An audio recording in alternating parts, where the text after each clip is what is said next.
What is up, everybody? Welcome back to another edition of the Everything College Basketball Podcast, episode 187. I'm, of course, your host, Josh Burton, and today it's our first, we'll say, the official kickoff of the summer series. It's been about a month since we've talked. Last time we talked, UConn had just went back-to-back national champions. We told you we were going to take a little break unless some breaking news. Well, we're going to kick things off today. As you can see, if you're following along with us live on the Twitter over at ECB Podcast 10 or the YouTube channel, ECB Podcast over there, you see our special guest. He is the funny thing is, I hopped in. He does a great show, by the way, All Fired Up College Basketball Talk. You can go find it wherever downloads are available and podcasts. Our friend Brandon Ramsey, as you guys can tell if you're watching along live. I hopped in one of his streams about a week and a half ago, and he was doing great stuff. And he said, man, I hope I'm like friend of the show status now. And I said, buddy, you're more than friend of the show status. You are a welcome guest anytime that you want to come on. With that being said, Mr. Brandon Ramsey from Kentucky Sports Radio and the All Fired Up College Basketball Show. Brandon, it is good to see you, my friend, and you are a friend of the program. There we go. Good to hear, Josh. But yeah, thanks for having me on. Excited to get things rolling for you with the kind of the off-season content here. And as you well know, it doesn't really feel like the off-season because with the transfer portal and everything, like it's just as busy as pretty much it was during the season. Dude, it is so busy to the point it almost feels like overwhelming. And I think that's part of the reason it's nice to step back a little bit. Like we're, of course, still active, like not trolling, almost said trolling, but like scrolling through stuff, information. You put up great like breakdown videos. I always tell you that of different recruits we're going to talk about and play styles. And we follow all that, but we're not as active right now tweeting because it's so hard to keep up with everything. Right. Like we could literally sit here and do probably like a 5-hour podcast if we broke down the transfer portal from the end of the season to just now in the last month and a half. We could go 5 hours, still not cover everything. So it's a little bit overwhelming. But the topic of today's show, Peyton and I are going to do a kind of a running segment through our running show skit, however you want to say it, throughout the summer, basically documenting the bluegrass teams like Kentucky, Louisville, right? Obviously, everybody who knows that's been following us for the last 6 years, Peyton's a lifelong Louisville fan. I'm a lifelong Kentucky fan. We decided since both teams have a lot of optimism in the program right now and both should be pretty good that we'll talk about, we're going to just kind of break down as rosters get filled out more, expectations and all that. And we're going to kickstart that today with me and Brandon being the Kentucky guys. We're going to talk about the start of the Mark Pope era. He's been in charge now for right around a month. We're going to talk about kind of how that happened, our initial reactions, really deep dive in some of the roster and the talent coming in, maybe some of the targets that are still left, and then some expectations for all the Big Blue Nation members like us out there. It's going to be a Kentucky day. Then maybe at the end of the show, we'll talk a little Louisville, Indiana, because I do think it is exciting, Brandon. You are from the state of Indiana as well. I want to lead off with this real quick. I've mentioned it to Peyton, and I've mentioned it to my ECB guys. For the first time in a while, this is reminiscence of when I was a kid, when Indiana, I call it the little kind of triangle area, whatever, Indiana, Louisville, Kentucky, all finally, for the first time in a number of years, have high expectations. The fan base for all three are juiced, and all three should be pretty good. It is an exciting time and kind of a throwback to when I was a kid when this was honestly the norm. Absolutely. I think you hit the nail on the head there with how excited all of these fan bases are. Now, I think probably each of them have their own question marks still just because of the amount of turnover that there is. I mean, probably even more so with Kentucky and Louisville even than IU, but IU has an outstanding transfer class coming in. So I think, yes, it's a great time to be in this kind of tri-state area, as you mentioned, or to be a fan of one of those three teams because two of them have a new coaching staff to kind of help bring some of that excitement. And then on the IU side of things, that they are continuing to look to break through and get back to what Hoosier basketball is supposed to be all about. And I think adding some of the veteran talented pieces that they have this transfer portal cycle will hopefully help them get there. But yeah, it's certainly an exciting time of the year. You were talking about and I'm feeling overwhelmed to some extent. I know I felt that when Kentucky got 6 commitments in 6 days. And this is like while I'm also at AAU tournaments and I'm trying to somehow watch like 12 hours of basketball a day while getting out these film breakdowns. And I just remember thinking, like, as soon as I would put one out finally, we would already have another recruit. And I was like, I just felt like I could not keep up for about a week to 10 days there, which, I mean, it's a good problem to have. I'm not complaining at all, but man, when we finally got a couple quiet days, I remember just kind of sitting back like, I'm just going to watch Netflix tonight or something because I am ready to do something else just for a little bit. Yeah, man. And well, let's go ahead and get into it. So, kind of the Cliff Notes version of things, because Peyton and I and Trevor, when it happened, we did a big show about it. And so Kentucky gets eliminated by Oakland in the first round. Embarrassing, I would say historic, but it happened a couple years prior. But it's still a historic loss, upset in the first round.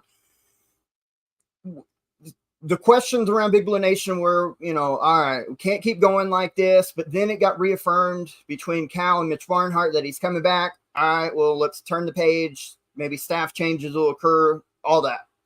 Well, then over Final Four weekend, it got leaked that obviously Cal and Arkansas was in talks.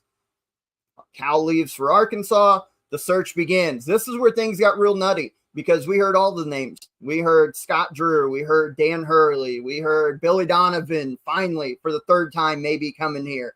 And then all the other names. And we end up with Mark Pope. And again, you can go back and watch. It's in the archives. I did a reaction video with Peyton and Trevor. And my initial reaction, I wasn't happy. I thought we settled. I thought we could have got Mark Pope with the 8th or 9th choice, if I'm being honest. I changed my mind a little bit, like humans are, have the right to do after you kind of let the initial emotion settle down. When I seen that press conference at Rupp Arena, unlike anything I've ever seen, I fully admit I got emotional. I mean, I think a lot of Big Blue Nation did. It started to change my mind. The questions coming in, the 2 biggest ones I think all of us had for Mark Pope in this job, because it's an overwhelming job. He knows that. We know that. Anybody with a brain for college basketball knows this is the biggest, best job. Been in arguments. I'll stick to my guns on that. It is not an easy job. Can he recruit at a high level, like an elite level that you need at a program like Kentucky? And then the questions about his NCAA tournament resume. Well, so far, as we're going to talk about, he went out and got elite recruiters on his staff. I think he's built an A-plus staff, maybe like a top 10 staff in college basketball. Cody Fieger coming with him from BYU, elite offensive basketball mind, young guy, energetic. You bring in Alvin Brooks III, steal him from Baylor as an elite recruiter and good coach in his own right. You bring in Jason Hart with all of his West Coast and NBA connections with high-end talent. You bring in a guy like Mark Fox who knows the league, who knows what it means to be at Kentucky. He's not going to be a recruiting part from what I understand, but just to have his brain there to kind of dissect and scout. He brought in a great staff, and the recruiting's been off to an elite start right now compared to, I think, what expectations initially. So with all that being said, Brandon, your kind of initial reactions when Mark Pope was being rumored and then finally got the job, and then what are they now? Because I've done a complete 180. Yeah, I think I'm right there with you, and I think that's probably the consensus feeling, I would say, among a lot of Kentucky fans. And it's kind of I think it was unfortunate for Mark Pope when it was first kind of rumored he might get the job, and then pretty quickly that he was going to get the job, because I don't think that any of us, and you sort of said it, but I don't think any of us were necessarily like livid that we were hiring Mark Pope. It was that the timing was so weird, in my opinion, where you go from, and I think it happened on a Thursday, and like Thursday morning, you're trying to lock down Scott Drew. Like we honestly kind of all felt like that was the floor. Whereas like, okay, if all else fails, like if we swing for the fences with Billy Donovan or we swing for the fences with Bobby Hurley, we're pretty comfortable. We're going to get Scott Drew. We're pretty happy with that. Like if that's your floor, that's a pretty darn good floor. Well, it falls through Thursday morning with Scott Drew. All right, fine. So then it became, we're going to throw, $10 million a year, whatever it needs to be, at Bobby Hurley. We're going to try to steal the 2-time defending national champion. And whether that was ever very likely to happen or whatever, doesn't really matter. It obviously didn't happen. All right, fine. So now maybe you're back to square one a little bit. Are you going to wait for Billy Donovan because the NBA playoffs? Are you going to are you going to consider a guy maybe like Chris Beard with some, with a little bit of baggage to come along with it, or 3 or 4 other names certainly floating out there as well. And I think a lot of Kentucky fans spent that time after Hurley, after Scott Drew, kind of reconfiguring their list. And all right, now who are going to be the kind of heavy targets here? And then it was like, before we really had a chance to do that, all of a sudden we're hiring Mark Pope. And like you said, it felt like, Mark Pope was going to walk to Lexington to be the coach whatever day you hired him. Like, he wasn't going to get mad that he was the 7th choice. He wasn't going to say, well, it's too late, I got to stay at BYU.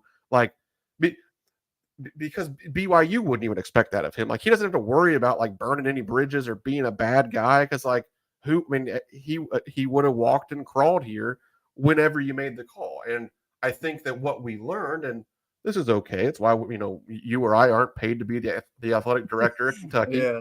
But we all had Mark Pope 8th, 9th, 10th, whatever on our list. He wasn't in the A tier. And fair or not fair, it's just he wasn't. No. Because it's Kentucky. We'd expect like a proven top name where they came in polished. We expect an elite recruiter that's going to bring it probably elite players with elite staff with elite tournament resume, because that's what we expect. But again, how did your reaction change? Because I told you mine. I wasn't happy. I gave it like a D+. Right. And I did give it some room for maybe some improvement. He could surprise me, which he has. But my reaction flipped once I seen the press conference, and then I've seen what he's done with the staff, and then I've seen what he's done recruiting. I'm excited. I'm excited. So your initial reaction, it kind of sounds like it was similar to mine, where it's kind of like, okay. But I feel like you're excited now too.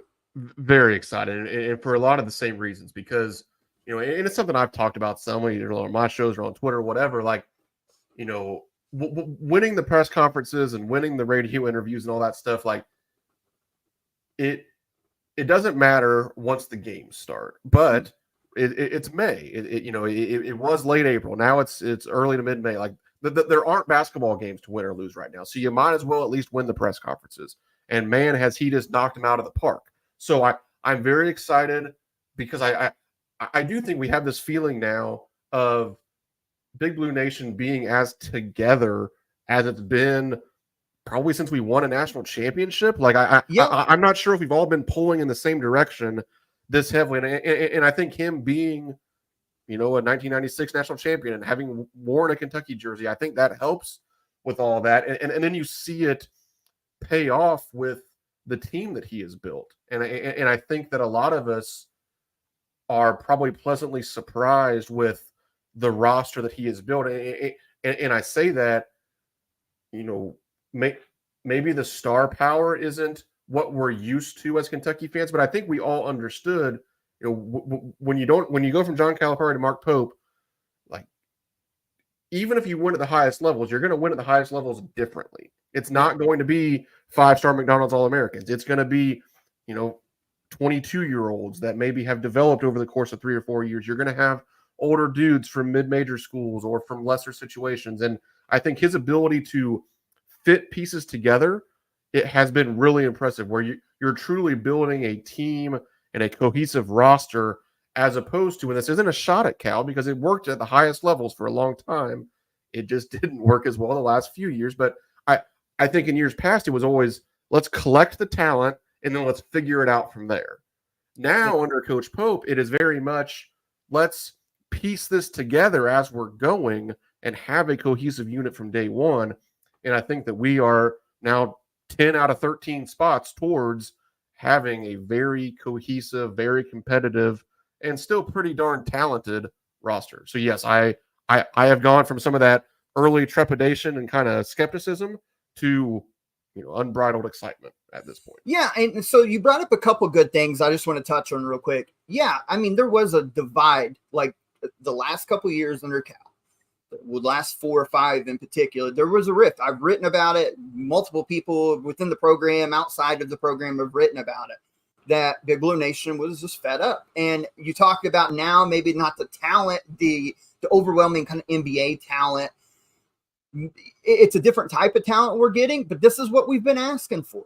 And there's still really good players. And you look at college basketball as a whole, we've stressed this the last 2 years on these shows. In season, off season, we always talk about the changing landscape of college basketball. You got to be older, but it's got to be a mix. Like UConn this year, one with seniors, one with talented guys who came back, had a couple of really talented freshmen, and they've won back-to-back national championships doing that. That's kind of the style, and we're going to talk about the roster Pope's got on his hands right now that's still filling out, but it in a way, it fits that mold that's been winning at a high level, whether it be Kansas or UConn the last couple of years. That's kind of that roster we're building, and we're going to talk about that. I want to go to something Peyton said here. He said, my initial thoughts still haven't changed and won't change until November. And for those who don't know, on that show when Pope got hired and I kind of went on this rant and all this other stuff, Peyton, fair enough, because I said the same thing with Louisville, with Pat Kelsey. I think it's a good hire. But I want to see, because going from Charleston to Louisville is a whole nother ball of wax. And he's absolutely right. Going from BYU to Kentucky, different thing. But with Pat Kelsey, like Mark Pope, my opinion's changed. Pat Kelsey's killed it at Louisville so far. Press conferences, getting the roster. So I think Louisville will be really talented this next year, the same way I think Kentucky will be really talented. And so my opinions have already changed on both of them. But I agree with Peyton. Wait until November. We'll see how it plays out. But he also said he likes the staff that Pope's built, and getting Kobe Bria was massive. And we're about to talk about Kobe Bria and some of the other guys. Real quick, before we get into the players, Mark Pope and his style of play. Everybody obsesses with the number of three-point shots and how exciting the offense is going to look, and it will. You've done a tremendous breakdowns. I've watched him over the last X number of years, these BYU teams, and even back at Utah Valley play. They will play a very fun brand of basketball, but I want to kind of clear up one misnomer I think gets thrown out there. Maybe it just stereotype or whatever you want to say. I think people having this idea that all we're going to do is just chuck threes. And I don't think people understand that's not quite the case, because if you look on KenPom and his BYU and his Utah Valley teams, he has had 3-point attempts. He's had 2 teams since he's been a head coach in 2016, average inside the top 20 in 3-point attempt percentages. Last year with BYU, they're 4th in the nation. 50.4% of their shots came from 3-pointers. And then where'd it go? Oh, and then in 2017, his second year at Utah Valley, second year as a head coach, they ranked 16th in 3-point attempts percentage. So, yes, we will get up a lot of 3-point shot attempts, and especially in transition, like kind of how we enjoyed last year with Reed and Rob and all of them. But I think there's a lot of people that think that all we are going to do is let it fly from 3. And I don't think they take into account that Pope wants to extend the offense up, have bigs pretty much kind of in the high post area, and a lot of off-ball cutting. There will be a lot of threes, but there's going to be a lot of layups and dunks at the rim too. Yeah, and I think that's been something I've tried to preach and kind of prepare some Kentucky fans for over the last few weeks, because you're exactly right that I think it's easy to fall into the trap of going back, watching BYU last year, and there was a great video out by Jordan Sperber at Hoop Vision that did the college team that plays basketball like a video game or whatever. Like, it's an awesome 11-minute video breaking down BYU's offense from last season, but that's exactly what it was. It was BYU's offense last season. This isn't a thing where, you just talked about the stats. I mean, Coach Pope's been a head coach for 9 or 10 years now, and really only twice has he played the style that they did last season, once at Utah Valley and then obviously last year. These other teams are much more balanced in terms of where they shoot the ball from. And something I've talked about too is I think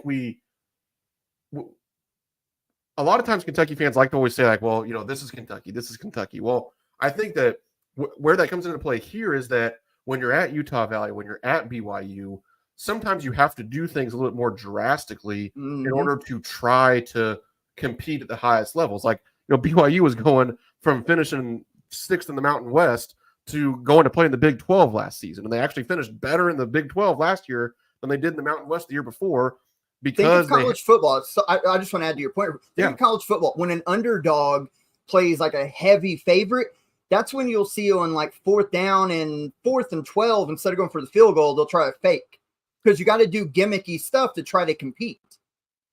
Exactly. So I think you see a team like BYU last year shoot over half their shots from three because they're just trying to scratch and claw and find a way to compete in the Big 12. At Kentucky, to go to Final Fours, to win the SEC, to try to win a national championship. I don't want to say this and 2 years from now somebody's going to pull this clip, but like I don't think anybody's going to win a national championship shooting over half their shots from three. Balance is generally going to still be the name of the game for winning at the very highest levels. So I think you're going to see it, and you mentioned this too, like the other part of shooting half their shots from three last year, a big portion of their other shots were layups and dunks because of the space they play with and because of the way they raise their big men and how skilled and how good of passers their forwards are, which fits the mold of some of these guys like Amari Williams, Brandon Garrison, Andrew Carr.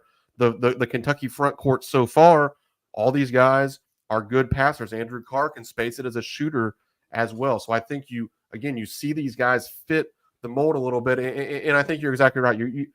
Kentucky is not going to shoot 50% of their shots from three this season, or probably at any point under Coach Pope, but you're still going to see some of the overall kind of offensive movement and motion and some of the zoom action handoff stuff, like those tenets and playing fast in transition, those tenets are going to translate, but like where exactly the shots come from, I think that'll be a little bit different.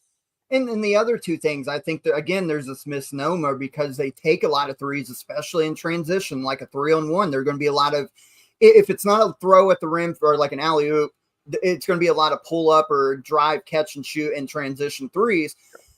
I think people think that equates to, we're going to play this elite, like top 5 tempo. And across his career, he's had 2 teams inside the top 15 in tempo. And that was his first 2 Utah Valley teams. What we're trying to say is Coach Pope, yes, at Kentucky already, he's going to have a better roster than he's ever had at any of his stops before. But he's also going to play to the roster he has, meaning we're going to want to play fast and free, and we're going to try to score 90 points a game. But there's going to be games where we have to maybe grind it out, and that's where half-court offense comes in. That's maybe where we have to walk the ball up to try to set up this beautiful offense we're going to run in the half-court. The tempo at BYU the last couple of years, 84th, 65th, 118, 206, and 108.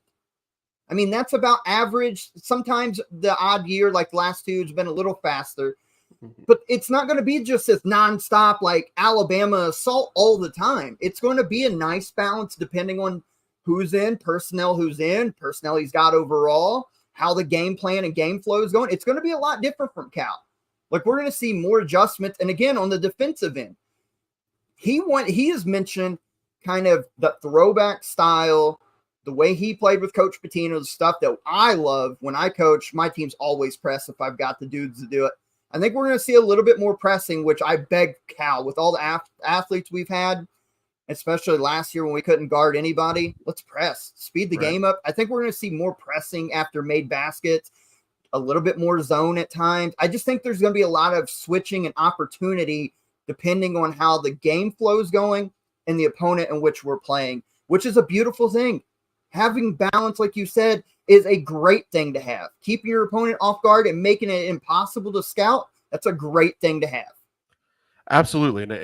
And I definitely think you're going to see them be kind of more multiple, and you're going to see these different looks, as you mentioned, whether it be pressing or zone. And one of the things I'm really encouraged about as we're sort of talking about style of play is I was really encouraged about how, again, we spend this time when Coach Pope gets hired and you don't really have a roster yet. We all, because we're crazy Kentucky fans, we're watching BYU film and we're figuring out how we're going to play and what it's going to look like. And then I think people were kind of taken aback by those first few commitments being, like you go get Amari Williams, who isn't a stretch 5. He's a really good passer, but he's not going to shoot threes. And then you add guys like Lamont Butler and some of these guys that aren't necessarily elite offensive players. And you're like, okay, hold on, wait, I thought we were going to shoot a million threes and play this certain way. Well, what I like is he recruited some of these guys, especially early on, kind of more to his weaknesses than to his strengths. Like I I have no concerns at all, almost regardless of what the roster looks like, that Kentucky's going to have a good offense under Coach Mark Pope. The system and the scheme and his mind is going to make the offense run efficiently.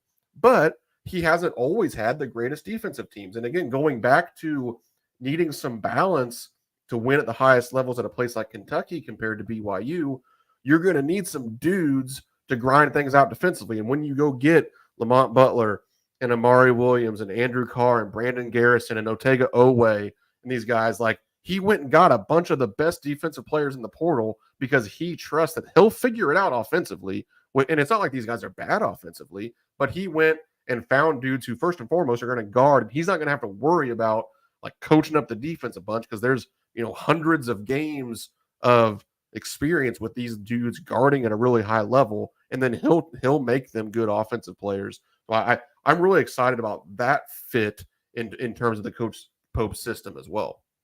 Well, and that's a great point too, defensively. And I also think he knows too.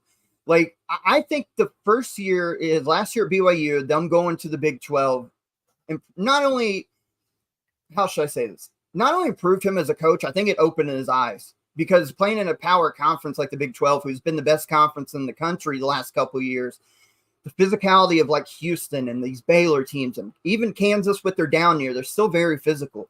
I think it opened his eyes to kind of maybe some of the dudes, especially going to Kentucky, that they're going to need. And the SEC is physical, like with Tennessee and Texas A&M and all these other, South Carolina. They will beat the hell out of you. Even though it's a very more athletic lead, it's still physical. So he knows, let's start defense first. Now, it's not like we're getting a bunch of old dudes who, like Dale Davis back in the day with Pacers, who was just a great rebounder, defender, couldn't shoot, save his life. These guys are a little bit more dual threat, have a little duality to them, on the offensive end. But yeah, absolutely. He's going out. Let's build defense first. I have no worries the offense is going to be there. If we can get we don't even need a great defense. If we can have a top 50 defense to go along with this offense we're all expecting, now we're cooking with gas. And I think he knows that, and that's why he went out and got some of these really tough veteran presences that can really guard people, whether it be on-ball pressure like a Lamont Butler and Otega Owe, or an Amari Williams back there blocking shots. I think he's building the solid foundation that you need. Because as you know, Brandon, there's going to be nights, especially in conference play, on a Super Tuesday, shots aren't falling, but you can still win the game. How? By playing great defense. And you talked about something, so let's get into the roster. You talked about the starts. I did the math of the transfers Kentucky has in right now between Lamont Butler, Otega Owe, Kobe Bria, Kirk Creasley, Andrew Carr, Amari Williams, and Brandon Garrison. There's 473 starts and 657 collective games. That is a shit ton of experience coming into this roster right now.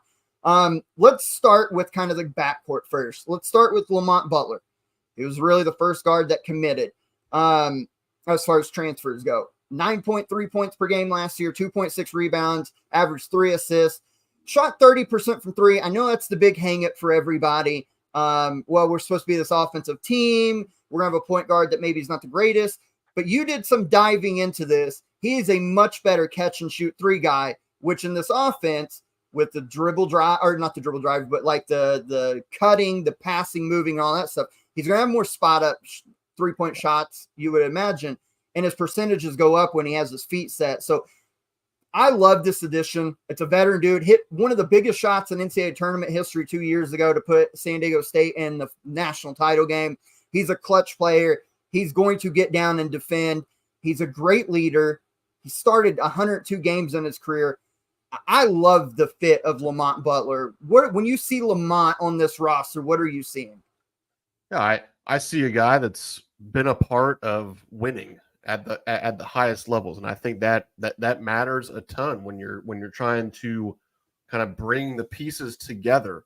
It doesn't always work when you have this high level of turnover. I mean, just look at the last few years for Arkansas. Like, it worked really well having a bunch of transfers a couple times, then it worked really poorly for a year. And I think you have to find the right guys. And when you get dudes who have, and he played for a national championship, he played in the Sweet 16 in back-to-back years, and he was a starter on all these teams. And, talking about his shooting, yeah, he's not going to be a guy who is going to, chop you up off the dribble and make a step back three like Rob Dillingham. But what he is going to do is he's going to shoot 37 or 38% off of the catch when he's spotted up next to another playmaker. And I think that's something too to think about with him is when he was at San Diego State, he always played next to essentially another point guard. They had a 5'10" point guard. I think it was something Trammell. I'm blanking on his first name, but Darian Trammell. Yeah, Darian Trammell. So and they were both high assist guys. They both averaged over 3 assists per game. I think he's best playing alongside another playmaker. Well, guess what? You have a guy like Kirk Kriisa, who is a dynamic playmaker in his own right. And I think they fit each other's strengths and weaknesses pretty well because Kriisa can really shoot it, both off the dribble and off the catch. But he'll also assist to Lamont Butler quite a bit. So I think that, again, talking about how the pieces fit together, I think here in the backcourt, those pieces fit pretty darn well. And when you can start off with a guy that's won as many college basketball games as Lamont Butler as a starter, that's really exciting. Let's talk about Kirk Kriisa because we've covered him his whole career over here at ECB. When he was at Arizona, I think I can remember the exact game 2 seasons ago when he was still a Wildcat at Arizona. They played Indiana. I think it was in Las Vegas. Indiana gave him a great game with Trace Jackson Davis, but Arizona was just a monster. Kirk Kriisa was talking all sorts of shit to the IU fans, and I was like, this dude is the biggest heel in college basketball. He's one of those dudes that if he's on your team, you love him. If he's not on your team, you can't stand the little prick. He's with us, and I love that. I love personality. I love those guys.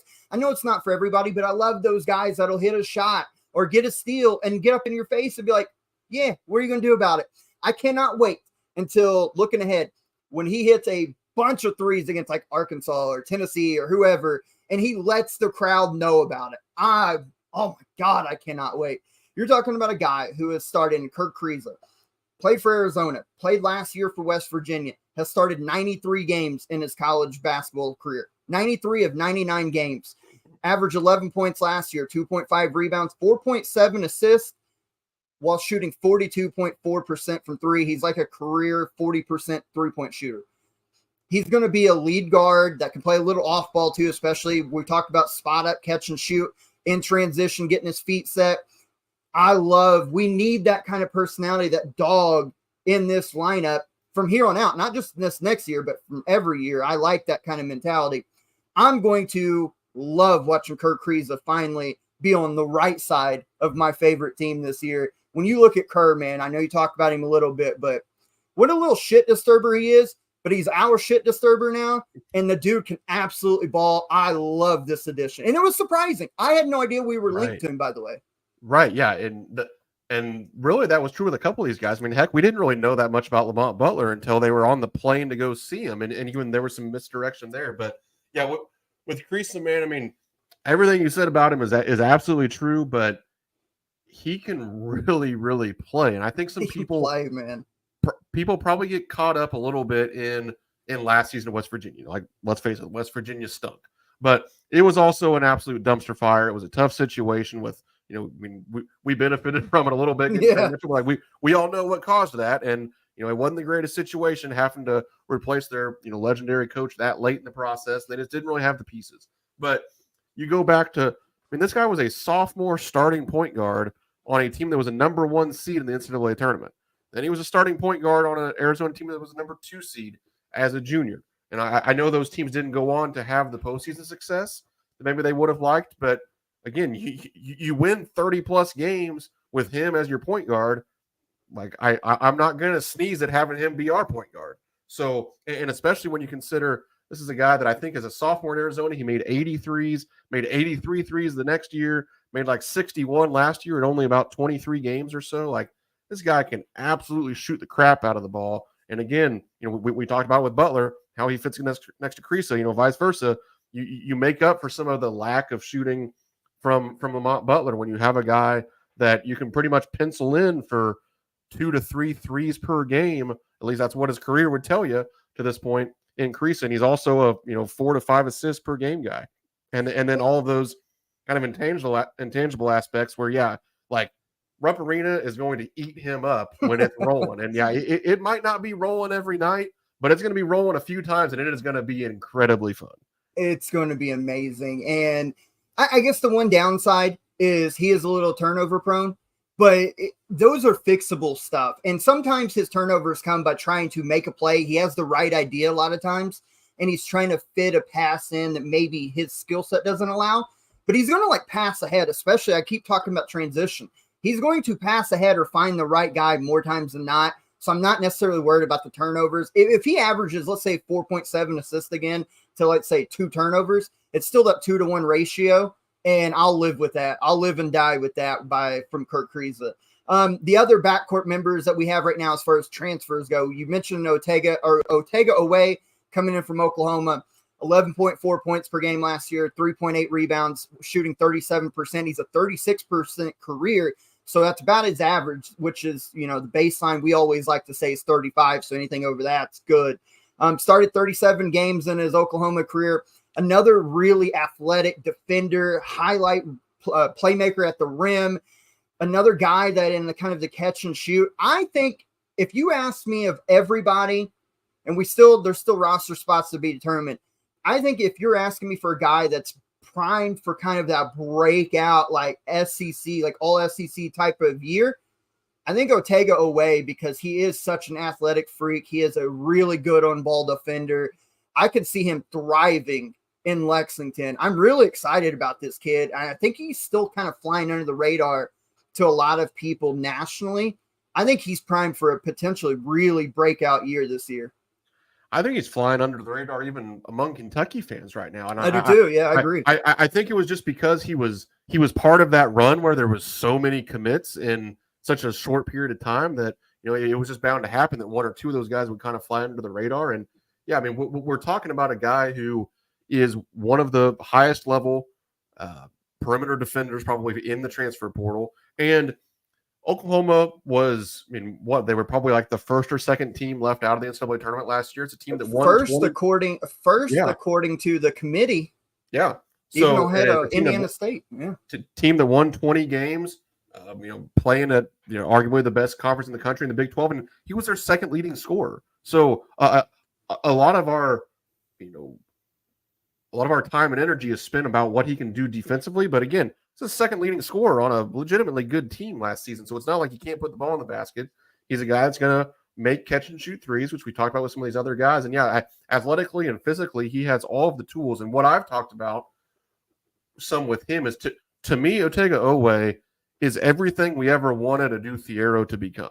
Like perfect. He already is that because he has those same similar physical tools, but he has the skill level that we continue to want Adu Thiero to develop. And Thiero might still get there. He's just maybe a little bit behind Oweh in terms of his timetable.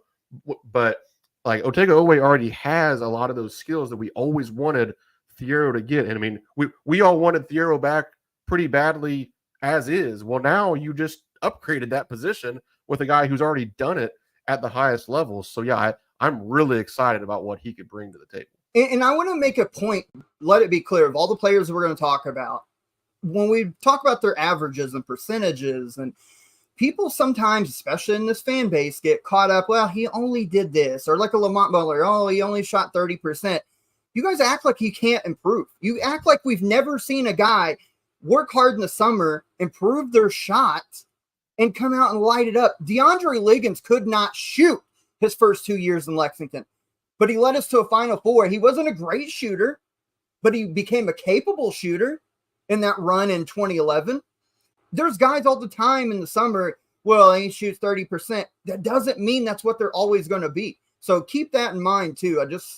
That frustrates me. People who maybe don't know as much ball as they think, that are like, well, okay, so I guess nobody ever improves. Okay. The other backcourt, probably honestly as of now, the prized recruit transfer coming in, Kobe Bria from Dayton.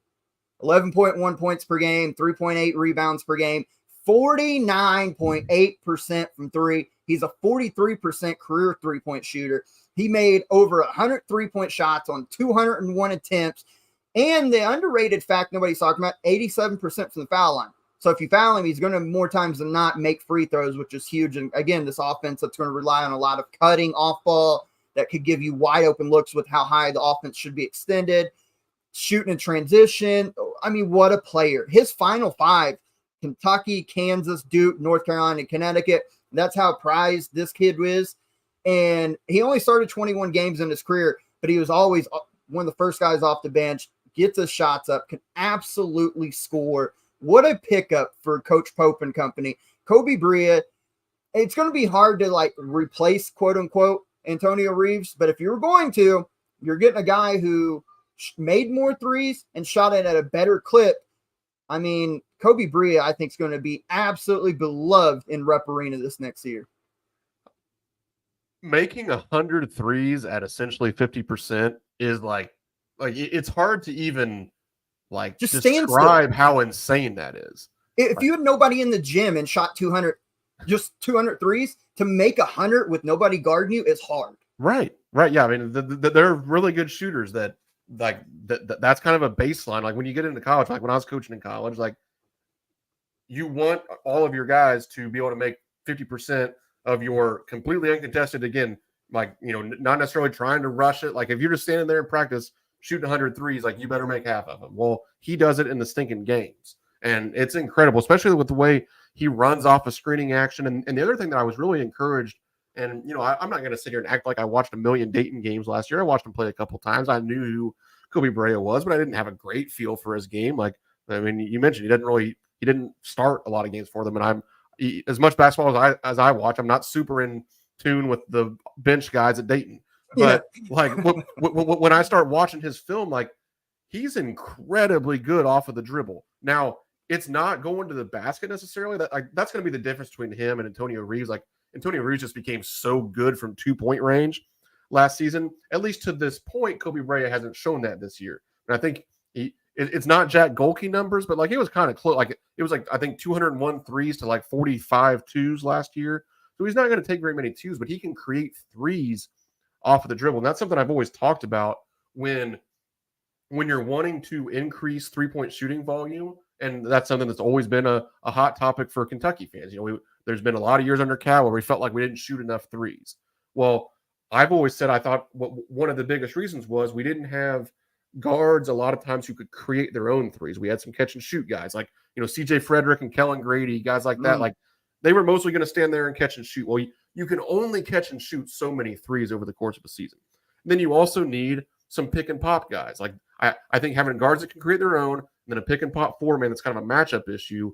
That's your easiest way to increase that volume. And Kobe Bria is going to shoot a bunch of threes off of the dribble where he's going to kind of chop you up and shoot a little step back, or he's going to come off of a handoff and like take 2 dribbles to create more space off the handoff and shoot it that way. Or he's going to shoot it from 30 feet. And it's going to be, I mean, when we talk about how fun Kirk Reese is going to be in Rep Arena, like it's going to be really fun the couple times this year when Kobe Bria hits 8 threes in Rep Arena and gets the place going, because it's going to happen. Brother, you talked about like his ability to just have the ball in his hand and create like some kind of separation for a three. Go watch Arizona in the second round.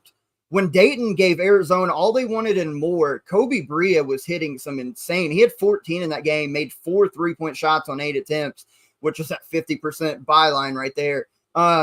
He was hitting some deep ones. And then throughout the course of the season, if you do watch highlights, the one dribble, like if he's going off his left hand, a hard dribble in with the left to step back and get a shot up quick to create just a fraction of a separation.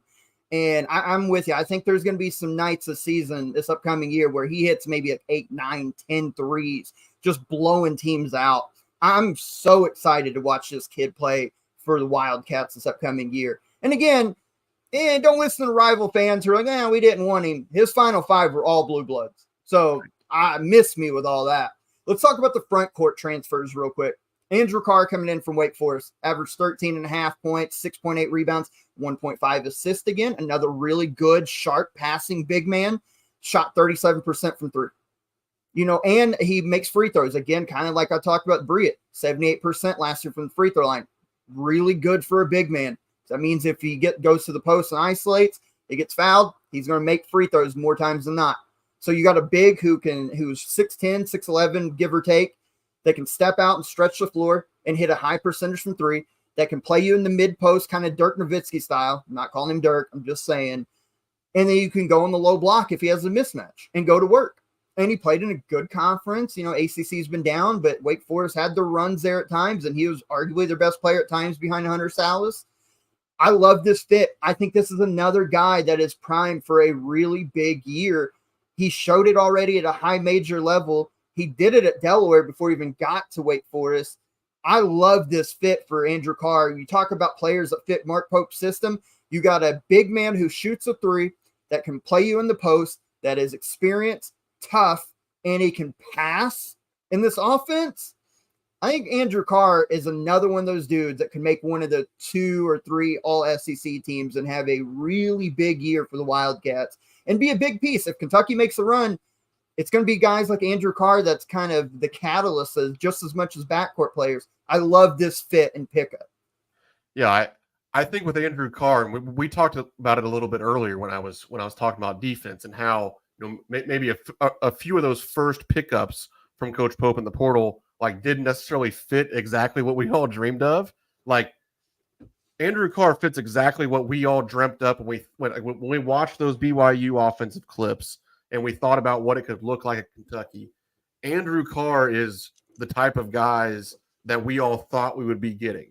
You know, those front court players that can stretch the floor, that are skilled off of the dribble, that can make threes. But then the really exciting thing about Andrew Carr, and to me what makes him unique and why I agree he could be an all-SEC type of guy, and I think he's going to end up being an NBA player after this year, is that you don't often see like 6'10", 6'11", let's face it, white dudes that play the four that then also rebound and block shots at such a high level. Normally those things are kind of mutually exclusive. Like either you can make threes and you can pass and you can dribble as kind of that prototypical stretch four guy, or you're more physical and you can rebound and block shots. And this is a guy that averaged 6.8 rebounds per game last year, a block and a half per game. Like he's a legitimate rim protector, legitimate rebounder, but then also can shoot 37% from three. Also is really good in isolation opportunities, and he can do some things off the dribble. He's really efficient as a post-up player too. Like I know when he committed, I tweeted out just a screenshot of his synergy page, and it was just like excellent, excellent, excellent, 98th percentile, 99th percentile, 97th percentile. And Kobe Bryant was the same way, by the way. So like Kentucky has a chance to have two of literally the most efficient offensive players from last season's season. Like the Kobe Bryant and Andrew Carr were two of the most efficient offensive players in the country. And I said Dirk, right? Because it's an easy comparison. Two big white guys that can kind of do all that stuff. I don't want to put that pressure on him. But if there was any sort of kind of comparison, I think if he has the type of year, I'll put it this way, if he has the type of year that we think he can have in this offense and this system with the talent around him, there's going to be nights where you look up and Andrew Carr looks like, all right, we didn't get Dirk in 98 when he wanted to come to Kentucky, but obviously he had to go pro because why wouldn't he go pro? Yeah. There's going to be nights where, you know, again, a Super Tuesday, we're playing Georgia, and you look up, Andrew Carr is 31, 15, and made like 4 threes. Yeah. Like it's going to be insane. I love this pickup. The other two front court players we picked up, I'm really excited on both these guys, and we can talk about them real quick. Amari Williams coming in from Drexel, the first guy that took a chance on Coach Pope and company before he had an official staff.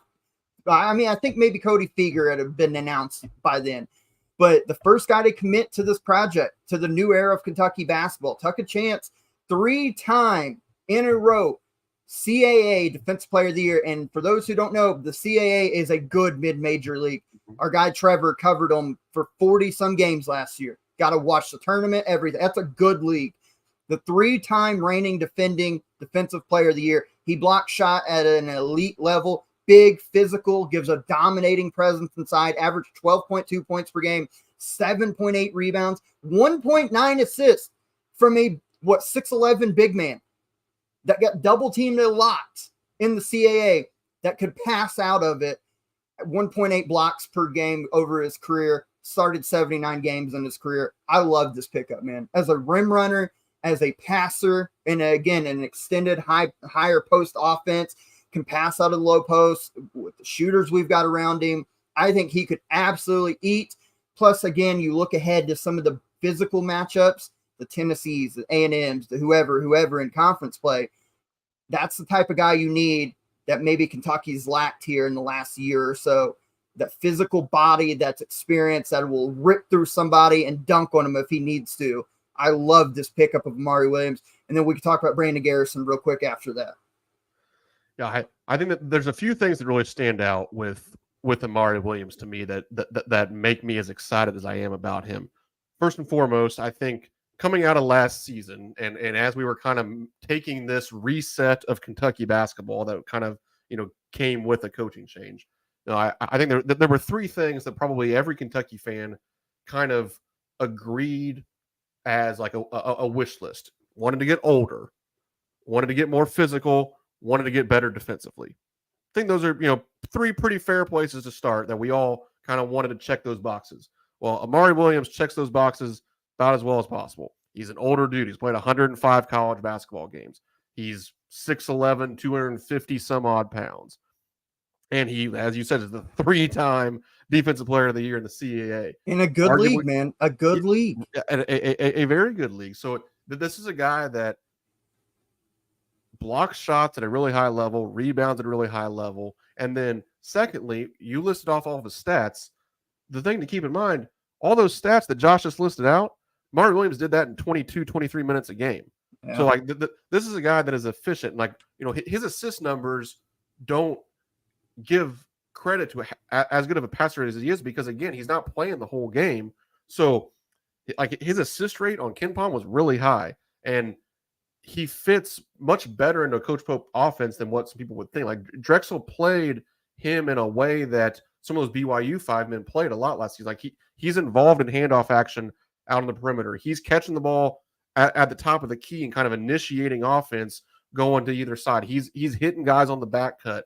He's allowing guys to cut towards the basket, lifting away. No, he's not going to make threes in the same way that like a Ali Khalifa did at BYU last season, but he's going to pass it in a similar vein, and he's going to give you more really as an interior guy than some of those guys probably would have at BYU. So I'm really excited about what he brings to the table. I think he fits perfectly into the offense because of how comfortable he is with the ball in his hands. And then defensively, I mean, come on, like it checks every box that you want. Arguably the best interior defender in the transfer portal. Well, again, people get so wrapped up, and I've heard you say this, and I agree a million times with you. I think basketball brain-wise, because we have been coaches and all that, we're kind of on the same wavelength. People get so wrapped up in spacing means only you have three-point shooters. Right. But they don't take into account a spacing. Yeah, Amari Williams isn't going to shoot threes. He may shoot like 1 or 2 this year just by chance or happenstance. But you can still create space. Imagine he's got Kirk Kriisa, he's got Kobe Bria on the same side, opposite, whatever. He's on the low block. They run a double. Well, now you're leaving wide open shooters and a good passing big man. Right. That creates space and opportunity. Or we run the kind of zoom action and he's initiating against a big that's more traditional flat-footed, and he can whip them to the rim. And all the help side has to guard three-point shooters and there's no help. That creates space and opportunity in its own right because you have to defend it a certain way. It's not just like, oh, well, we need a big man who can shoot threes. You can create your own space. I've heard you say that. I agree 100%. You create your own spacing. And I think Amari Williams is going to have every opportunity to do that with his skill set. The other big man, Brandon Garrison. This one kind of caught me off guard because he literally was visiting Arkansas and decided to commit Kentucky. By the way, we didn't mention that how crazy this is. Andrew Carr took a visit Kentucky, leaves to go to Villanova. While he's at Villanova, says, yeah, I'm coming to Kentucky. Brandon Garrison is at Arkansas and's like, yeah, I'm coming to Kentucky. Like Mark Pope and them just doing the Lord's work over here recruiting wise. This is an exciting pickup that's got long-term potential. If everybody else is like a fifth-year senior or whatever, this guy is going to be a sophomore. He started 29 games for Oklahoma State last year, former McDonald's All-American. And you talk about a project. He's going to play this year. He's going to get minutes, probably 15, 20 minutes a game, maybe more if he's playing well a certain night. But you're talking about another big body that has, in the Big 12, destroyed BYU and Mark Pope, destroyed Alvin Brooks and Baylor. gave him 20 pieces both nights. He's on any given night, he could give you a double-double. Another kind of dude that's going to rebound, rim protect. He averaged 1.5 assists in his own right as a big man. I love the long-term potential of Brandon Garrison year over year, that if he sticks this out and stays, well, maybe in like 2 years, we're talking about a dude that can maybe be the SEC Player of the Year type of performer. A lot of raw talent, will play, will contribute. I like this pickup. Yeah, what excites me about Brandon Garrison is, yes, the long-term potential is there. This is a McDonald's All-American. This is a guy with all the physical tools in the world and is more skilled than what he probably gets credit for. But then, I think it's easy to kind of think about him as this development piece. It's going to be really good down the road because he has 3 years left. And it's great that he has 3 years left because, as you said, Kentucky is going to be doing this again next year a little bit because we have a bunch of older dudes, and that's okay, especially in year one.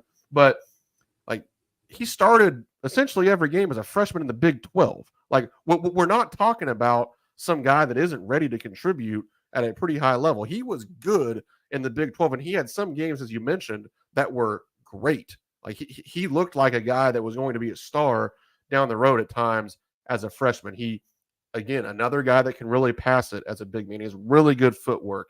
He was really high percentage with both hands around the basket. That's something you don't see a lot in younger big men at the high major level even. I mean, his ability to score with his left inside is really impressive. And yeah, I think as kind of this is a dirty word for Kentucky fans sometimes, but to kind of platoon him with Amari Williams, because we talked about it with Amari Williams. He didn't necessarily play a ton of minutes.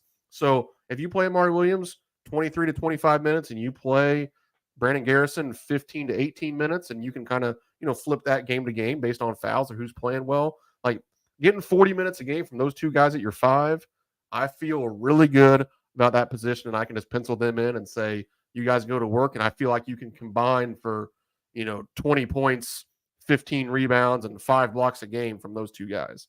I completely agree. And the catching, and not only like finishing with either hand. Who is it that says it? I think Jimmy Dykes likes the term soft paws, right? I mean, the dude, if you watch some of those plays he made, and he played on a bad Oklahoma State team, that program was a disaster. So to get the numbers he did on a bad team, impressive. But catching in traffic with 2 hands, or even sometimes the one-handed catch, I'm impressed with his hands as much as I am footwork. I really like to pick up the freshman coming in. You get 2 Kentucky boys, legends in the state of Kentucky, and then you get one of the holdovers, I guess you would say, following Mark Pope in from BYU that's coming back, or actually has came back by now from a 2-year mission trip, Colin Chandler. Let's start there real quick. Colin Chandler. He was the first of kind of the incoming freshmen to commit to Mark Pope in Kentucky. This is a kid that was really sought after. BYU's highest recruit ever 2 seasons ago before he had to leave to go on the Mormon trip. Real great shooter, maybe even elite shooter. Once he gets his rhythm back, I think everybody's fear is we got to get muscle and kind of mature his body, because he will be a 20, 21-year-old freshman, but we need to mature his body a little bit, get him in the weight room, and then get him ramped back up, because it has been 2 years since he's played, high-level basketball. I'm not worried about it. Coach Pope, they did it at BYU. You hear about they've got the ramp-up process already for him. I think by the mid-season, you're going to start to see the best version of Colin Chandler, or close to.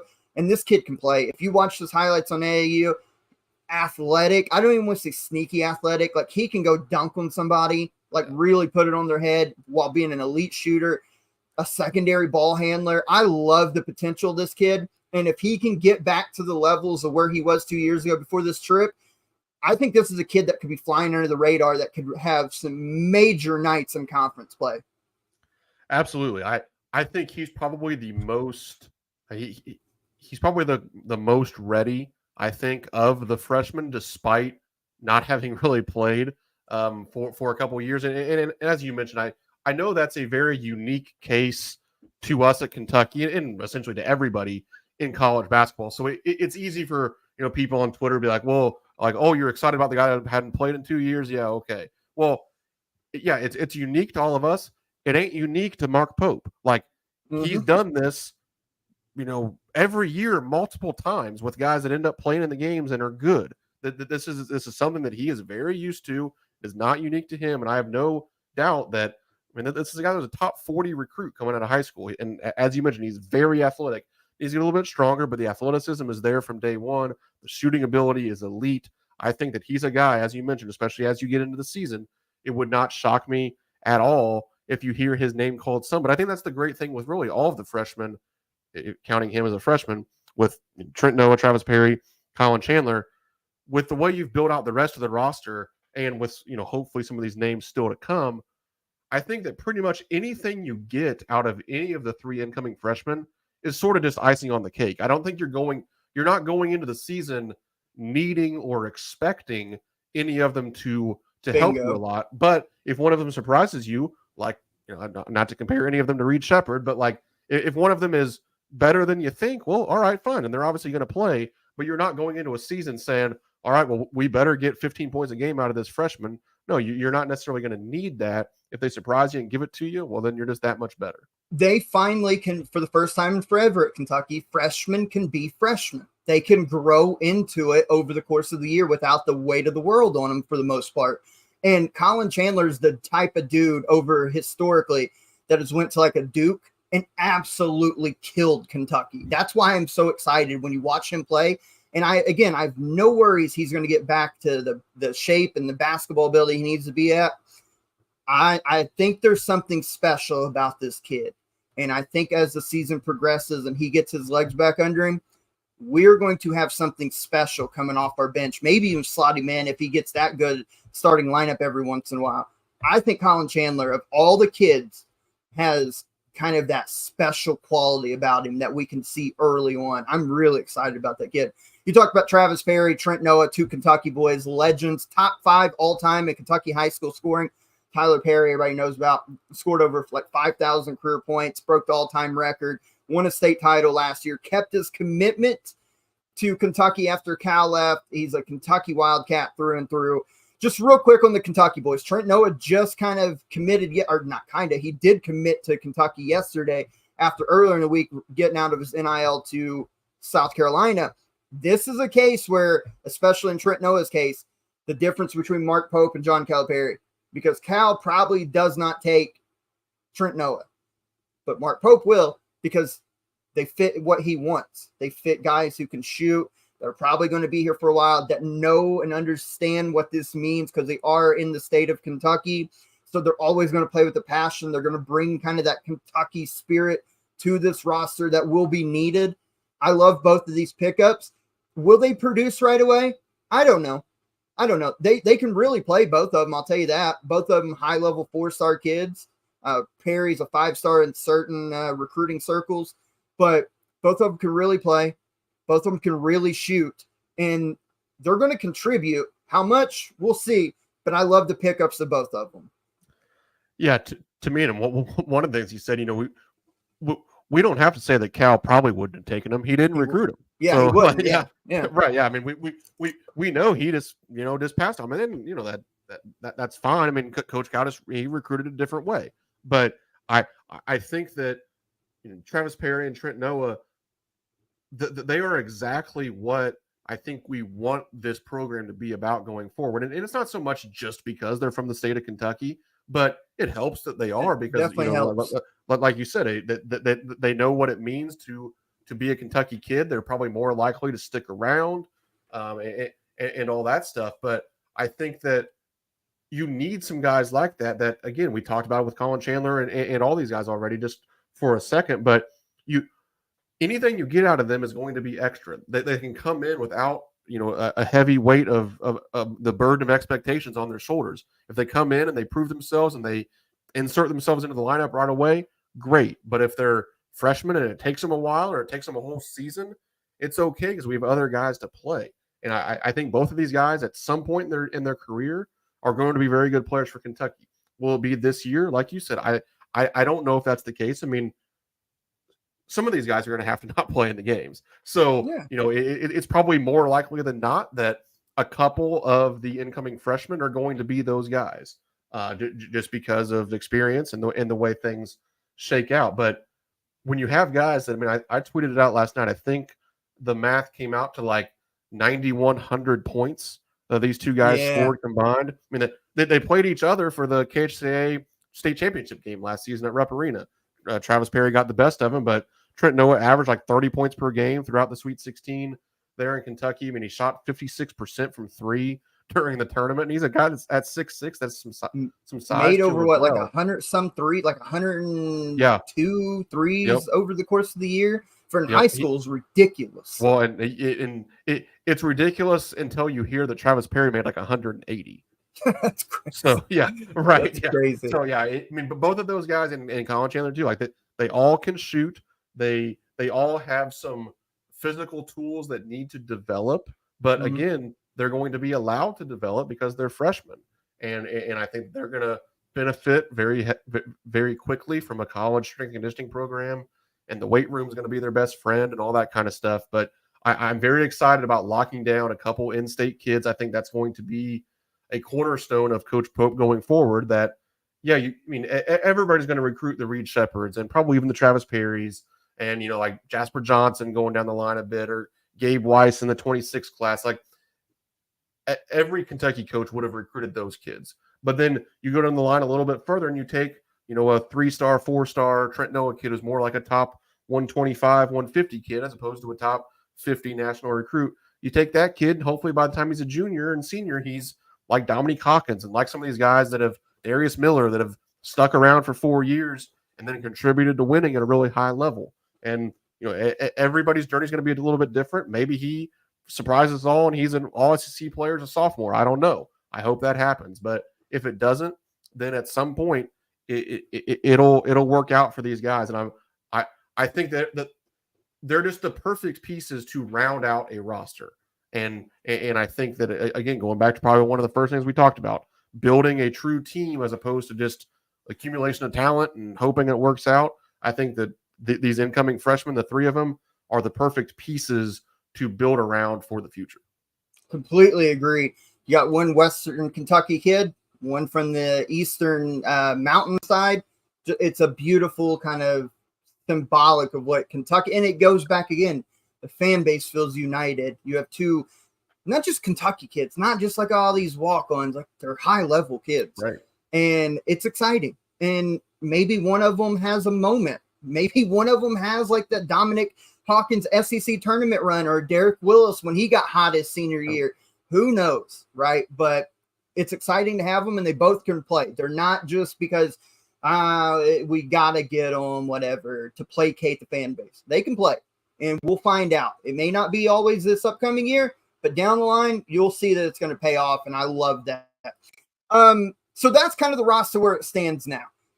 From the looks of it, there's 3 or 4 depending open scholarships. And shout out Walker Horn. We didn't talk about him. Walk on coming back. Shout out Walker Horn.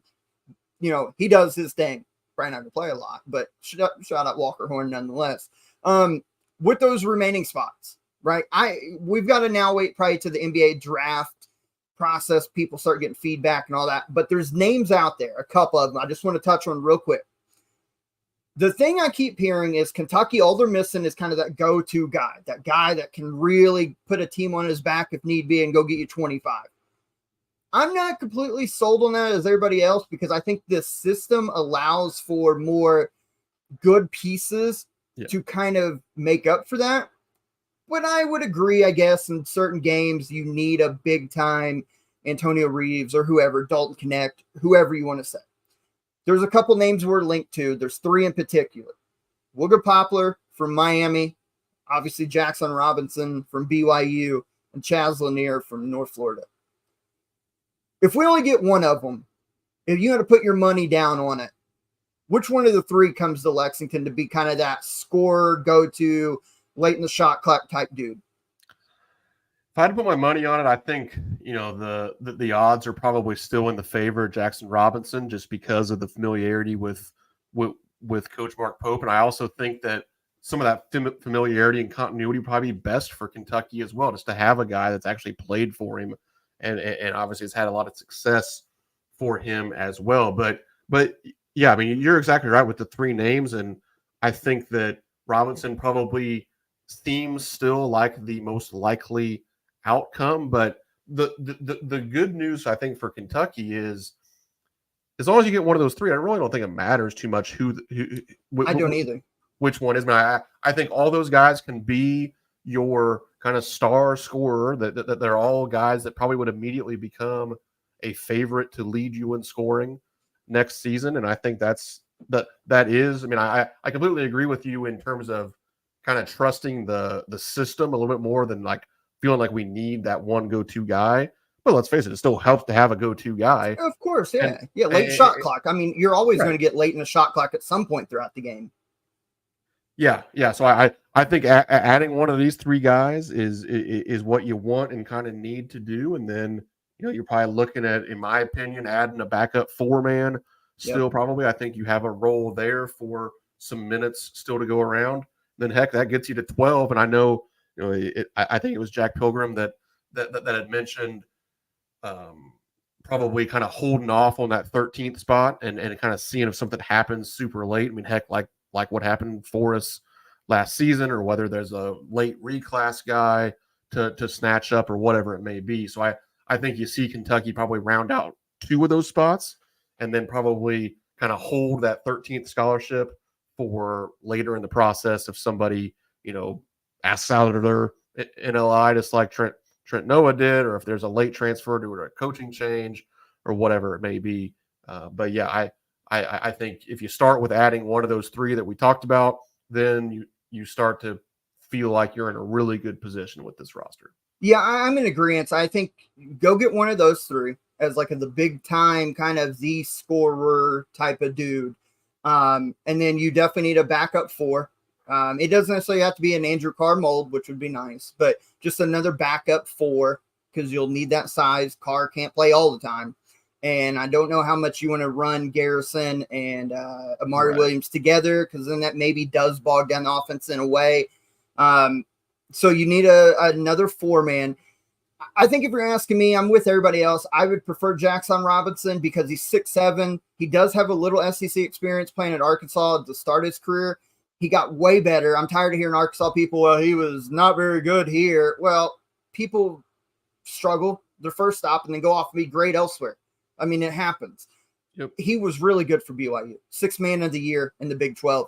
The dude can score at 6'7", NBA talent. That's why he may stay in the draft if he gets the right feedback. Right.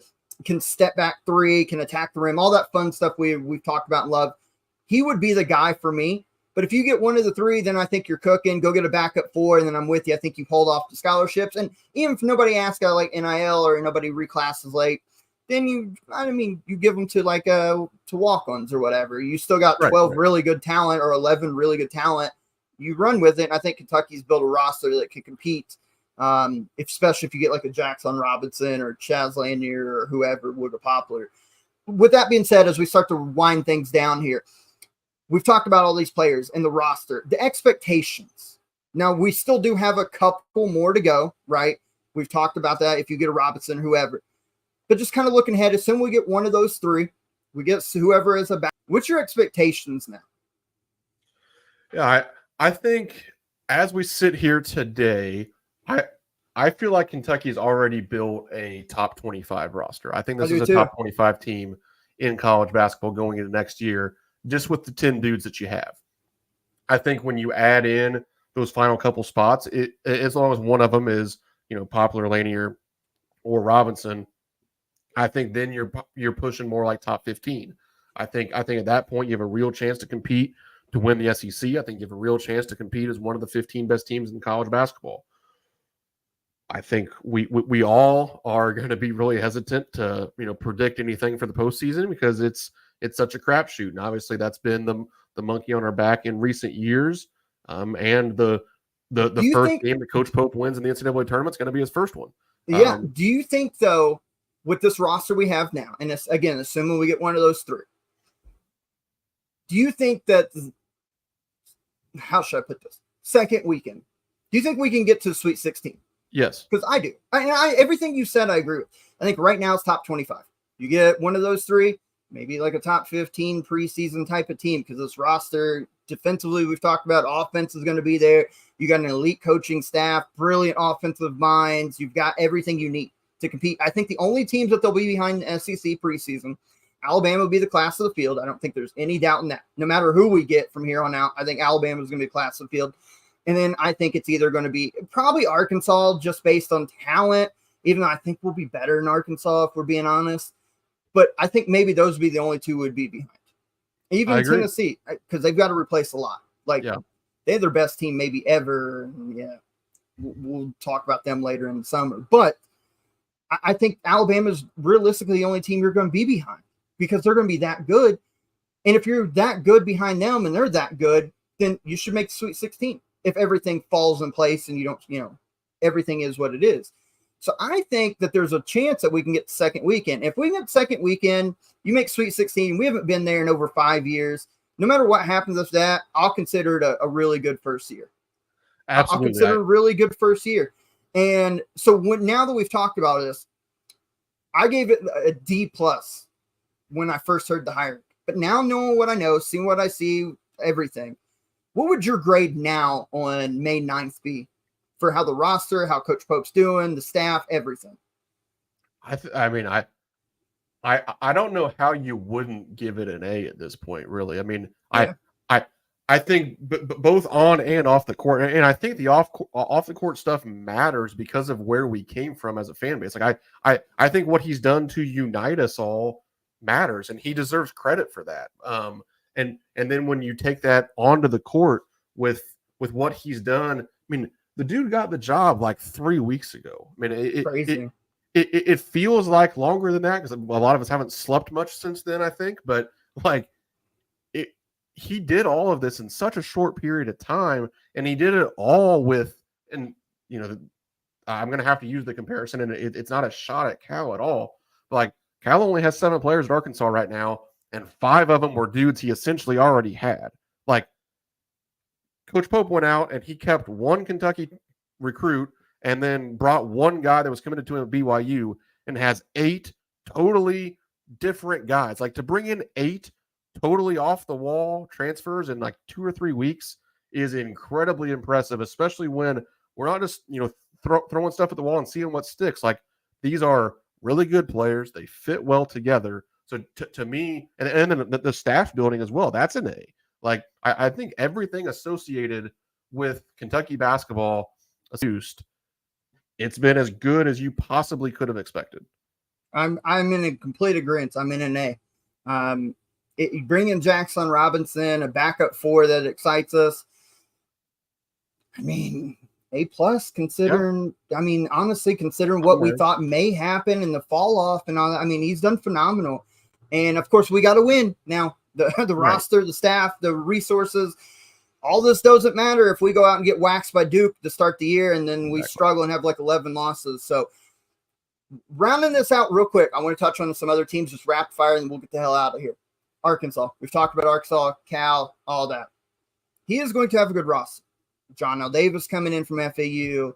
Jonas Adu coming in from Tennessee. He's bringing a lot of dudes with him. Adu Thiero, surprisingly. I'm still trying to figure out where that came from, considering how last season whatever. He's going to have a talented roster. There's no surprise there. Big Z and all them. Boogie Flan, whatever. Names just keep coming to me. How do you think Cal does in year 1? Because here's my thing. This is me. Call it, take him a shot, whatever. I don't mean it intentionally. But unless Cal fundamentally changes how he wants to play and fully adapts, they're going to have great talent and they're going to win a bunch of games. But when it matters in big games, unless he just decides, hey, you know what, I'm going to change because he brought pretty much his whole staff that's familiar with him, I could see Arkansas legitimately have 8 or 9 losses. Yeah, and not make it out of the first weekend. Yep, I'm right there with you. I like the way their roster's built so far. I mean, I think they got some of the talented freshmen that we were going to have. They got a couple of returning guys. They got returning guys that would have been at Kentucky. They got, I mean, arguably the best transfer in the portal in John L. Davis. I really liked Jonas Adu last year at Tennessee, so I like that as a couple of starters to fill in there that obviously weren't Cal guys ahead of time. And I think they'll continue to add some talented pieces. But yeah, I think because it's so much of kind of the retread from Kentucky, both staff-wise and player-wise, including, the man at the top and himself and Coach Cal. It's hard to think anything other than losing 7, 8, 9, 10 games, getting finishing third in the SEC, getting a 4 seed in the NCAA tournament, and then losing in the first or second round. Until they don't do that, why would I necessarily think that this year is going to be magically different than the last few when he's going about it the exact same way? Now, maybe the change of scenery reinvigorates him enough that it will be different. Even if he does it the same, maybe it will be different because they're just wearing different uniforms, and sometimes change just kind of helps things go a little bit better. But I wouldn't want to sit here and bet on it super heavily. So yeah, I think they're going to be very good. They're going to have some games that make people say, well, everybody's going to be eating crow about Coach Cal, blah, blah, blah. And then they're going to have a couple games where they go on the road and lose to Vanderbilt.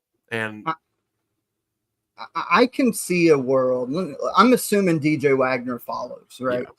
I can see a world. He's going to start DJ. We know how he is loyal to the soil, to his people. So he's probably going to run a lineup that's going to be super talented. It always is. DJ, Boogie Fland, John L. Davis at the 3, Big Z, like some kind of stretch 4, or Jonas Adu at 4, Big Z at 5. And it's going to be dribble drive heavy. Not a lot of shot makers, outside of John L. Maybe if Big Z has a full year to grow. We know we loved him. We wish he would have came back, but not a lot of shot makers and a bogged down offense where he's trying to force feed maybe Jonas Adu in the post, and he lost his genius innovator offensive guy who bolted after 1 year and went to Fresno State, and he doesn't have that on the roster or on the staff right now. I just think it's going to be a lot of what we've seen from Cal in the last 5, 6, 7 years. And I'm not saying Arkansas won't be talented. They'll definitely be talented. I'm not saying they won't be good, because I think they'll be good. But what level of good? And I don't put a lot of faith in that. Real quick, we talked about on the top, Indiana, Louisville. I know Big Blue Nation is going to hate us for saying this, but I like what both have done. Indiana still scares me because they need shooting. They did address it a little bit. I like the addition of the Luke Goody. I like, obviously, you go out and get Omar Ballo and some of these pieces they've brought in. They're going to have a lot of talent. I'd like to see Anthony Leal play for him more. I thought he helped them a lot at the end of the last year. Gives them another shooter, Trey Galloway, et cetera, et cetera. I think they're going to have a top 10 preseason team. It's going to be their coach on the sideline that stops them. Talking about running antiquated offense. Can Indiana really compete this year? Because I think talent-wise, they're going to start top 10, top 12 in the preseason polls. Yeah, I think that everything you said is certainly true. Will they have enough shooting? Will they play the right mix of players enough to win games at the highest level and win in the Big Ten and win in the postseason? That remains to be seen. I think for a lot of the same reason we were talking about Arkansas, why would we expect it to be wildly different when we kind of know how it's going to go? Now, I do think that IU is going to have a talent level that's going to be a little bit different than they've had the last couple of years with the addition of some of these guys. I like Miles Rice. I like the Carlisle kid from Stanford. You mentioned Luke Goody and some of the things he can bring. Hopefully with some shooting for them. Even Bryson Tucker, the late addition they got from high school, and the 5-star kid. He's a kid that can make some things happen. But yeah, I kind of need to see it, just like I need to see it with Arkansas before I buy into Mike Woodson, getting IU to the levels they expect. For somebody who spent so long in the NBA that preached about the NBA and all that, the dude runs 1980s offense, and I think that's held Indiana back. I want to see them be able to shoot more. If they can, they're going to have the interior presence, and they're going to be really good. But can they make threes? That's been the question mark during Mike Woodson's tenure, and it's really held them back. But they're going to be top. When we do the ECB preseason poll, number 1 at the beginning of the year, I can almost bet they're going to be top 10, top 12. They're going to be that good. And then Louisville, real quick. We talked about them a little bit. Pat Kelsey's a dork. Mark Pope's a dork. We're going to have the Bluegrass rivalry with two coaches who are absolute dorks but are genius basketball minds. I love what Louisville's doing. I mean, especially if they get great Osabor, that's a maybe a top 20 ball club preseason, top 25, I would think. That's a good team. And I think they're obviously going to be miles better than what they've been the last 2 years. I think they could be back in the tournament. I think they could finish upper half the ACC for year one of Pat Kelsey. That's all you can ask for if you're a Card fan. Peyton will tell me all the time, I like what he's doing, and I think he's the right man to kind of bring Louisville basketball back from the dead. I like what they're doing, man. Yeah, I really like what they're doing. I like Coach Kelsey. I think he, is going to reinvigorate the fan base. Again, similar to, Kentucky needed a change, and I think Mark Pope's been the perfect guy for Big Blue Nation. I think Pat Kelsey's been the perfect guy to get people back on board after 2 of just, the most horrendous years possible in Louisville. I mean, you get a proven guy in Chucky Hepburn. You get Corin Johnson, who was Pac-12 Sixth Man of the Year, I believe. Terrence Edwards, who was Player of the Year in the Sun Belt. Ali Khalifa. Some of the Kentucky fans know him from watching BYU. That they got some good pieces. I agree with you. I think they're going to be a borderline top 25 team. Talent-wise, they're going to have a chance to compete in the upper half of the ACC, certainly, and get back to an NCAA tournament. And it will be great for the Kentucky-Louisville rivalry to have some new blood in there. And it's not going to just be this kind of sad state of affairs when you go to the Yum Center and there's 15,000 Kentucky fans there. Like, that's not going to happen anymore. It's going to be back to the heated rivalry of 2 places that hate each other, but are also pretty darn good at basketball. And the rivalry's better. I've said this. The rivalry is better when both are good. No doubt. It's no fun. It was no fun for me knowing months ahead of time that we're just going to kick the shit out of Louisville. Right. Like, that's not fun. I mean, it's fun to win, but it's not fun. We're like, I want Louisville to be good, so then when we kick the shit out of them, then it's fun. Like, I don't know. That's just how I am. And Rain Smith, too, following PK in from Charleston, elite shooter. I mean, I think Louisville's going to be really talented, and the schedule in the ACC favors them. They only play Duke, Carolina, and Virginia one time, and I think they're all at home. They don't have to play them twice. They get like SMU twice. Schedule's going to favor them. I think they have a chance. But we covered a lot. Like, we did kind of put our coaching and analysis / fan hats on. We really broke down the roster, kind of play style and everything. Brandon, let the people know, again, where to find you, where all your work's at. Tell them about your podcast, man. You got a great show. Plug your stuff before we get the hell out of here. Absolutely. Yeah, appreciate it, Josh. So you can follow me on Twitter at BRamseyKSR. That's the best place to keep up to date with everything that I do. All of my written work is on KentuckySportsRadio.com, part of the On3 Sports Network. Also host a podcast every Monday and Friday, the Brandon Ramsey College Basketball Show. On tomorrow's episode, I actually, right before you and I recorded with Jackson Collier, who writes for the rival side at Arkansas. So we're going to get some Arkansas, Kentucky back and forth there. So you can find that, the Brandon Ramsey College Basketball Show on Spotify, wherever you listen to podcasts. Then also the Brandon Ramsey College Basketball Show on YouTube. Every Wednesday at 12:30 p.m. Eastern Time, I host an episode of All Fired Up with Brandon Ramsey, which Josh has been in the comments of that a couple of times, and certainly appreciate the support there. But yeah, really enjoy getting to do a live show like that and interacting with people just like you do here. So you can catch me there as well. And again, all that gets promoted on my Twitter at BRamseyKSR. Go give the man a follow if you aren't already. Go watch and listen to this stuff. I love, and I've told him this, I love his breakdowns because the coaching side of me never leaves. I love the breakdowns of players. I love the breakdowns in season of scouting reports. He does tremendous work. Brandon is a friend of the program. I will say that again, friend of the program, Brandon Ramsey at BRamseyKSR over at Twitter. Thank you too. I mean, our first off-season show, 114 people live with us at some point throughout the show. Appreciate the hell out of all you guys. But until next time, hopefully Peyton will be ready to do our bluegrass kind of series we're going to do. But until episode 188, whenever that may be, thank you guys for watching. Get ready for a long off season. But until then, we appreciate the hell out of you, and we will catch you guys down the road. Peace.